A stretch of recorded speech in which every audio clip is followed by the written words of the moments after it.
பெற்றோரின் சொற்படி கேட்டு எல்லாம் செய்கிறேன் என்று சொல்கின்ற பிள்ளைகள் தவறுகின்றார்கள். பெற்றோரின் சொல்லை கேளாமல் போகின்றவர்கள் மனம் திருந்தி பெற்றோரை தேடி வருகின்றார்கள். இது நம்ம வாழ்க்கையில் குடும்பத்தில் ஏராளமாக நடக்கும். இந்த உதாரி மைந்தனின் ஓமை இதைத்தான் நமக்கு சொல்கிறது. இப்போ கேள்வி என்னன்னா, பெற்றோரின் சொல்லை கேட்டு நடப்பதா இல்லை பிரிந்து ஓடுவதா?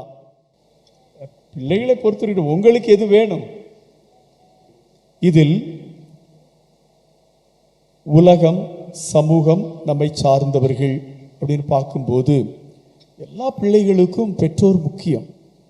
அவங்க அன்பு செய்கிறாங்க, தாயை தந்தையை உடன் பிறந்தவர்களை நேசிக்கிறார்கள், அதில் மாற்று கருத்திற்கு இடமே இல்லை.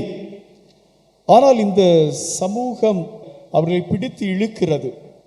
இங்க வா, அப்படியே போய் சுத்திட்டு வருவோம் அப்படின்னு. அப்படி போனாலும் பிள்ளைகளின் சிந்தனை எங்கிருக்கிறது? தாய் தந்தையின் பாசம் அவ்வளவு மிகுதியானது, மேன்மையானது, உயர்வானது.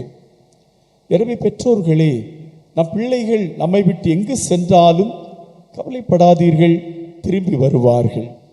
ஏனெனில் உங்களை போன்ற பாசத்தை, அன்பை, உறவை இந்த உலகத்தில் அவர்கள் வேறு எங்குமே பெற முடியாது. கண்டிப்பாக ஒரு நேரத்தில் கொஞ்சம் ஜாலியாக அப்படி இப்படி சுத்திட்டு இருப்பாங்க. ஆனால் என் அப்பாவை விட்டு வந்து விட்டேனே, என் அம்மாவை விட்டு வந்து விட்டேனே, என் சகோதரத்தை விட்டு வந்து விட்டேனே என்ற ஏக்கம், கவலை, துயரம் அவர்களை வாட்டிக்கொண்டே இருக்கும். அவங்க உலகத்தில் எங்கே போனாலும் கடைசியில் உங்ககிட்ட தான் தேடி வருவாங்க. ஏன்னா உங்களது அன்பு, நீங்கள் கொடுத்த பாசம், நீங்கள் கொடுத்த உணவு, நீங்கள் கொடுத்த உடனிருப்பு, அது உலகத்தில் வேறு யாராலுமே கொடுக்க முடியாது.